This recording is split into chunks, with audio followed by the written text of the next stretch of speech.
Hello guys, তো দেখো এই যে মা সকাল সকালে খেসারির শাক নিয়ে বসে গেছে কাচ্ছে। আজকে আমাদের বাড়িতে খেসারির শাকের ঘন্ট হবে।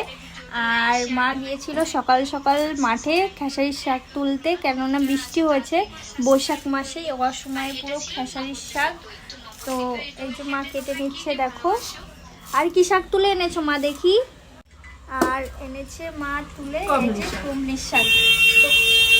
আর এই যে দেখো কুমড়ির শাকগুলো কি সুন্দর সুন্দর, এই কুমড়ির শাকগুলো খেতে সত্যি ভীষণ সুন্দর লাগে। আর ওদিকে দেখো আমাদের জলের গাড়িতে জল দিতে চলে এসেছে।